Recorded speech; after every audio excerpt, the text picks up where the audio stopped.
bele Sadio Mané ma atran Sénégal naɓe desewal ken e nde hitande.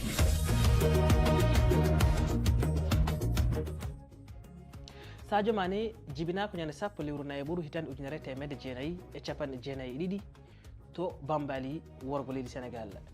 Sikki ala homo jagga wonde pijowo ɓurɗi mantinade e nder tarika kippu leydi Sénégal. Ko hitande ujunnaji ɗiɗi e jeenayyi o fuɗɗi to Lions Génération Foot ko nden Metz gollodirɗo o club leydi Sénégal yi Sadio Mané nawi ɗum to leydi France ko nden o siifi nandiral makko aranal no wiye contrat professionnel.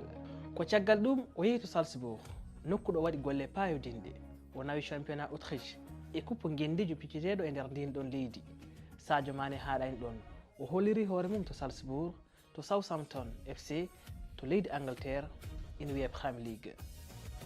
E hitande ujunnaji ɗiɗi e sappo e jeegom o wari to Liverpool nokkuɗo e heeɓi wonde pijowo Sénégal najo ɓurɗo tidde coggu e nder tarika lato balo.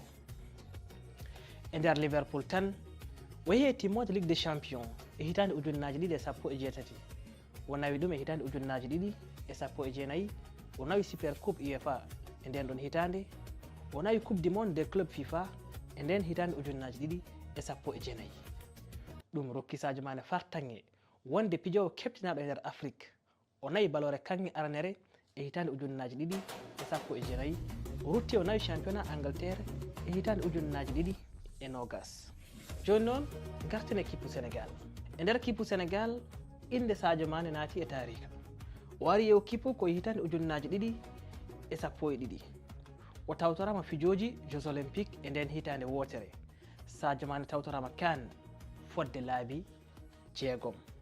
O yehi e timmode CAN e hitande ujunnaji ɗiɗi e sappo e jeenayyi hakkunde Sénégal e leydi Algérie kono o wattidi nawde CAN koye hitande ujunnaji ɗiɗi e nogas e ɗiɗi tawi ko CAN juɓɓina noon to Maroc hakkunde Sénégal e Égypte. Ko Sadio Mané kadi woni pijowo arano heɓde mbuñaari noddirtendi prix Socrate.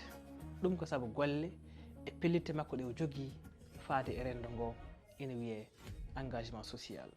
E nder lewru jettaɓuru hitande ujunnaji ɗiɗi e nogas e tati Sadio Mané yalti ha laaɓi e nder dongle Europe tawi ko immorade toon to club ba FC Bayern Munich faade toon to Al Nassr e nder leydi Arabie Saoudite.